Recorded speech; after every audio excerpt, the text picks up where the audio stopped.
Assalamu alaikum. Bonjour à tous.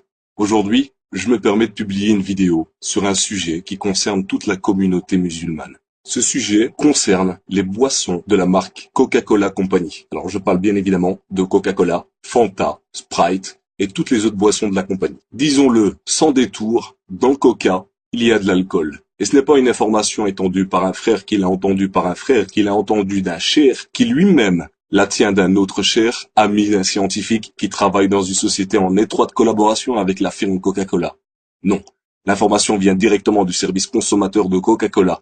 Et elle ne date pas du siècle dernier, elle date du mercredi 11 juillet 2007. En réponse à l'un des lecteurs du site Alkez, qui a eu la bonne idée de contacter Coca-Cola Company, puis de scanner la lettre qu'il a reçue, le service consommateur de Coca-Cola écrit noir sur blanc. C'est avec plaisir que nous vous confirmons que la boisson rafraîchissante sans alcool peuvent contenir d'infimes traces d'alcool provenant des arômes utilisés, entre parenthèses, des supports d'arômes. En effet, la quantité d'alcool présente dans nos boissons est toujours très faible et en tout cas toujours inférieure à 1,2 degré d'alcool présente dans nos boissons, soit 1,2% en volume.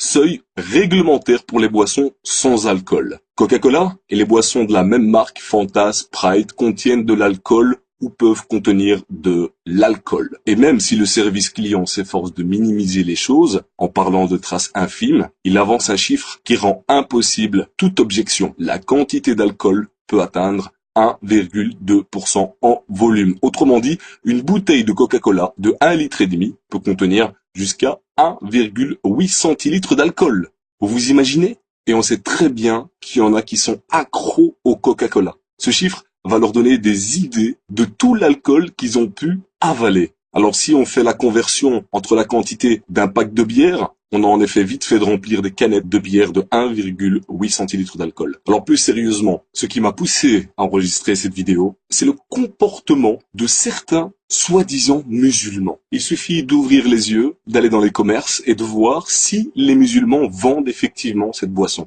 Et comme le disait un ami dans une autre vidéo, quand vous allez au supermarché, ouvrez les yeux, regardez, la communauté musulmane ne boit que du Coca-Cola. Et alors ce qui est le plus important, c'est que quand vous allez dans une mosquée, qu'est-ce qu'on vous sert? Du Fanta et du Coca-Cola au sein de la mosquée.